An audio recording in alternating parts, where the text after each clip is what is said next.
So back in 2012, researchers in Japan conducted this clinical trial involving about 701 women. And, these weren't women who had just started trying to build a family. Right, they have been struggling for quite a while. Exactly.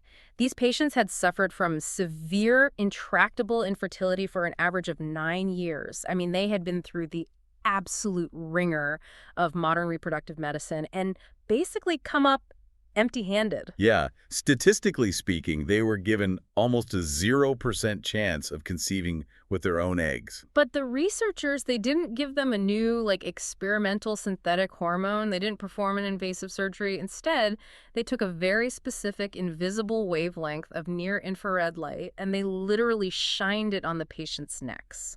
Which sounds so bizarre. Right. And out of that cohort, 22% of them got pregnant. Yeah, it sounds like a complete biological anomaly. Yeah. You read that methodology, and your first instinct is to assume there's, a typo in the paper. I know. I thought the same thing. But the data we're looking at today represents a fundamental paradigm shift in how we view cellular aging and reproductive endocrinology. And that is the exact mission for this custom-tailored deep dive.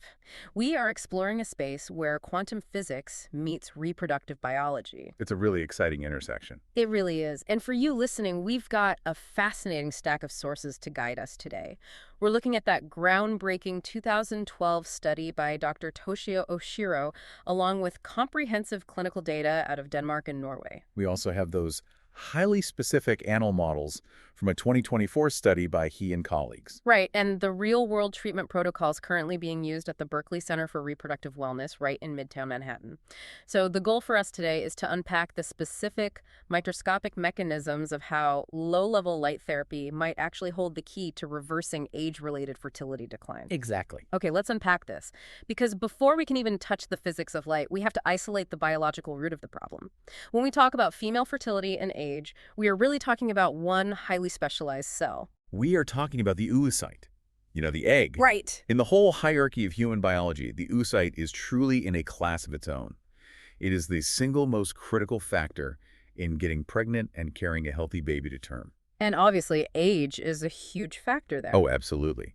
When we look at the biological shifts that occur in a woman's body after age 35, the primary hurdle isn't just the sheer quantity of eggs left in the ovarian reserve. Right. It's not just the number. Exactly. The primary hurdle is the functional quality of those remaining eggs. I think we really need to look at what functional quality actually means because, it's not just some abstract concept of freshness. The sources paint a very mechanical picture. They do. It's very structural. So inside every cell in our bodies, we have mitochondria, the organelles responsible for generating energy. They produce a molecule called ATP, adenosine triphosphate, which is essentially the chemical currency the body uses to pay for any biological action. What's fascinating here is that the production of ATP is literally the foundation of life. Now, an average cell in your body, say, a skin cell or a muscle cell, might house a few hundred, maybe up to a couple of thousand mitochondria, just to meet its daily energy needs. Okay, a few thousand. But a mature, healthy human oocyte, it requires roughly 100,000 mitochondria. Wait, 100,000? 100,000 microscopic power plants in a single cell. That number is just staggering. But when you think about the job of an egg, it actually makes a lot of sense. It's a massive undertaking. Right, and it reminds me of this analogy from the sources thinking about it like a smartphone battery. Oh, that's a great way to visualize it. Yeah, like if your phone's battery is dying, the phone just can't perform its basic functions. It doesn't matter how good the camera or the software is. An egg without enough mitochondrial energy struggles with crucial steps, like correctly dividing chromosomes or prepping for fertilization. Exactly. Because when an egg is ovulated, it begins this multi-day journey down the fallopian tube. For 5 to 7 days, that embryo is completely free-floating. It has no connection to the mother yet. Right. Zero connection to the mother's blood supply. So it has to divide its chromosomes, multiply its cells, and build the entire complex foundation of a blastocyst using only the internal energy stores it packed before it launched. So it's surviving entirely on battery power. Precisely. That finite tank of ATP generated by those 100,000 mitochondria is the only thing keeping the process moving forward. So as a woman ages, the reserves of that battery power begin to dwindle, right? The number of mitochondria in each egg drops, and the ones that remain just become less efficient. They do. But I want to push back on the timeline here for a second. Why does this happen so dramatically after 35? I mean, if mitochondria are constantly recycling in other parts of our body, why do the ones in our eggs suddenly hit a wall? Well, there is a unique biological reality to the oocyte. A woman is born with all the eggs she will ever have.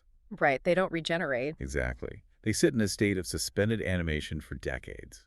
Over time, these cells are exposed to years of ambient oxidative stress. They aren't turning over like skin cells do. Oh, so they're just accumulating wear and tear. Yes, exactly. So when a 38-year-old egg is finally called upon to mature, its mitochondria have sustained decades of subtle damage. And when damaged mitochondria try to produce ATP, they become highly inefficient. They start struggling. Right, they struggle to complete the electron transport chain, which is the chemical sequence that actually generates the energy. And when that chain breaks down, it's not just a harmless failure, is it? The sources point out that failing mitochondria don't just quietly shut off. No, they definitely don't. They start producing volatile byproducts. Like what? Well, when oxygen isn't metabolized properly during that energy production cycle, the mitochondria release reactive oxygen species, or ROS.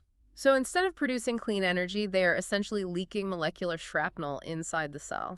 That is exactly what it is. And that molecular shrapnel causes acute cellular inflammation. It damages proteins, it damages the mitochondrial DNA itself, and it alters the structural integrity of the cell. Wow. So now, the oocyte is facing a dual crisis. It is starving for ATP, and it is being actively damaged from the inside out by this ROS shrapnel. Yes. And this perfectly explains why we see such high rates of aneuploidy, where the chromosomes fail to divide correctly in older eggs. Because pulling chromosomes apart takes energy. Massive amounts of energy. Right. A massive coordinated expenditure of mechanical energy. If the cell is running on a damaged battery and taking internal damage from ROS, it simply drops the ball. The chromosomes just don't separate, right? Right, leading to genetic errors, failed implantation, or early miscarriage, which is honestly the most heartbreaking reality for many patients undergoing IVF. Yeah, I can only imagine. A clinic can administer all the advanced stimulating hormones available to help a woman produce multiple eggs, but if those eggs lack the baseline mitochondrial integrity to process those signals, the cycle fails. And then the patient is labeled a poor responder. Exactly. Not because her body didn't try, but because the cells literally lack the quantum level energy to execute the command. Which brings us to the intervention. So, if the root cause of age-related fertility decline is a microscopic energy crisis driven by degraded mitochondria, how do you fix it? I mean, you can't exactly give an egg a microscopic cup of coffee. No, you definitely can't. So the solution detailed in our stack of research is low-level light therapy, or LLLT, which is also known as photobiomodulation. Right. It is a non-thermal, non-invasive application of light. We are not talking about surgical lasers or UV rays that damage tissue. Right, no burning. Exactly. The specific parameter being used in these fertility protocols is near-infrared light, almost exclusively at the 830 nanometer wavelength. Okay, here's where it gets really interesting for me. But wait, how can shining light on your stomach actually reach an internal organ like an ovary? It's a very common question. Because, for you listening, if I shine a standard flashlight at my hand, the light stops, I see a little red glow through my fingers, but it doesn't travel into my internal organs. So how does 830 nanometer light physically reach an ovary buried beneath layers of skin, fat, and muscle? It comes down to the optical window of human tissue. Visible light, like your flashlight or the light bulbs in your house, is highly scattered and absorbed by melanin and water in the superficial layers of your skin. So it gets blocked basically immediately. Right, but once you move into the near-infrared spectrum, specifically around that 830 nanometer mark, the absorption by water and hemoglobin drops significantly. Oh, interesting. Yeah, the photons can actually penetrate deeper, passing through the dermis and reaching the vascular networks, the uterus, and the ovaries. Okay, so the photons get into the tissue, but we aren't plants. We don't photosynthesize light into food. How does a near-infrared photon physically force an organelle inside a human egg to make more ATP? This is where we look at that electron transport chain we mentioned earlier. The final phase of that energy-producing chain relies on a highly specific enzyme called cytochrome SANK oxidase. Okay, cytochrome SANK oxidase. You can think of it as the final toll booth that oxygen has to pass through to generate ATP. The biological toll booth, I like that. Yes. Now, in an aging or stressed cell, a molecule called nitric oxide often binds to cytochrome C oxidase. Nitric oxide acts like a squatter. A squatter. Yeah, it parks in the exact spot where oxygen is supposed to go. When nitric oxide is blocking the toll booth, oxygen can't get through, ATP production grinds to a halt, and the cell starts suffocating. And that's when it starts producing that damaging ROS shrapnel. Exactly. Wait, if the enzyme is blocked by nitric oxide, how does the light fix it? Well, cytochrome C oxidase is highly photoreceptive to the 830 nanometer wavelength. Oh, really? Yes. When a photon of that specific light hits the enzyme, the energy excites the molecular bonds. It physically knocks the nitric oxide squatter right out of the parking spot. It literally ejects the blockade. It forces the nitric oxide to detach. The moment that happens, oxygen rushes back in, binds to the enzyme, and the electron transport chain resumes. Wow. ATP production skyrockets back to healthy baseline levels, and because the engine is running cleanly again with proper oxygen flow, the production of those harmful reactive oxygen species plummets. Okay, but I have to play devil's advocate here for a second. Sure. If these mitochondria are fundamentally aged, and we are using a photon to force them to kick out nitric oxide and start working again, aren't we just redlining a dying engine? That's a very fair question. Like, how do we know this is actually repairing the cell rather than just forcing a final unstable burst of energy out of a failing system? That is a crucial, critical distinction. We know it isn't just a temporary burst because of what happens to that displaced nitric oxide. Oh, it doesn't just disappear. No. Once the near-infrared light frees the nitric oxide from the mitochondria, it enters the local tissue and acts as a potent vasodilator. It causes the surrounding blood vessels to widen. Ah, so it triggers a secondary physiological response. Precisely. You get a massive influx of fresh, oxygen-rich blood to the entire region. Okay, that makes sense. This secondary effect nourishes the granulosa cells, the essential support cells that surround and feed the egg, and it actively thickens the uterine lining. So you aren't just whipping a tired horse. Not at all. You are clearing a molecular blockade, restoring its natural respiratory function, and flooding the entire environment with fresh blood and oxygen. You are fundamentally altering the biological terrain. That is incredible. And that actually takes us directly from the theoretical biology into the actual clinical data, which is where this goes from fascinating to highly actionable. Yes, the real-world evidence is very strong. Let's revisit that 2012 study by Dr. Toshio Oshiro in Japan. 701 women, average age around 39, averaging over 9 years of severe infertility. A cohort that most modern clinics would likely counsel to pursue donor eggs. Right. And yet, Oshiro's team saw roughly a 22% pregnancy rate after applying this light therapy, with over half of those resulting in live births. It's just phenomenal data. But the detail we touched on at the very beginning, the fact that they were treating infertility by shining a light on the neck, we really need to dissect that. So what does this all mean? They were treating infertility by shining a light on the neck. Right.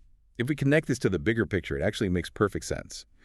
Dr. Oshiro utilized a methodology known as the proximal priority approach. Proximal priority? Yeah. If you look at the anatomy of the neck, you have the carotid arteries and the jugular veins. These are massive, high-volume highways of blood flow. Okay, so lots of blood passing through. Exactly. By irradiating the neck with the 830 nanometer light, they were systematically exposing the circulating blood supply to the photons. So they were essentially treating the blood itself as a delivery mechanism for the therapy. Exactly. Because cytochrome C oxidase exists in mitochondria throughout the body, and because the light triggers the release of nitric oxide to improve vascular flow globally, the effects are systemic. Wow, so it affects the whole body. Yes. The therapy improves oxygenation, reduces systemic inflammation, and optimizes energy distribution across the entire body, which profoundly benefits the highly sensitive reproductive organs down the line. So it proves that you don't necessarily have to hit the ovary with a laser-guided pinpoint of light to change its environment. And it isn't just Japan seeing these outcomes either. The data from Denmark and Norway really reinforces this. Right, the Scandinavian clinics. Yeah, they looked at cohorts of women who had failed standard IVF treatments for 4 or more years. And when clinicians integrated near-infrared light therapy into their protocols, they documented pregnancy success rates jumping up to 66%. Which is an astronomical leap in efficacy for patients with a 4-year history of failed cycles. It really is. And if we look for the purely biological proof to back up these human trials, we can turn to the 2024 animal research by he and colleagues. Right, the mouse study, which is actually vital because, mice don't experience a placebo effect. You can't convince a mouse that a light panel is going to help it get pregnant. That is a critical point. The researchers took a cohort of mice experiencing age-related ovarian decline, the murine equivalent of perimenopause, essentially. They applied photobiomodulation and then analyzed the cellular tissue.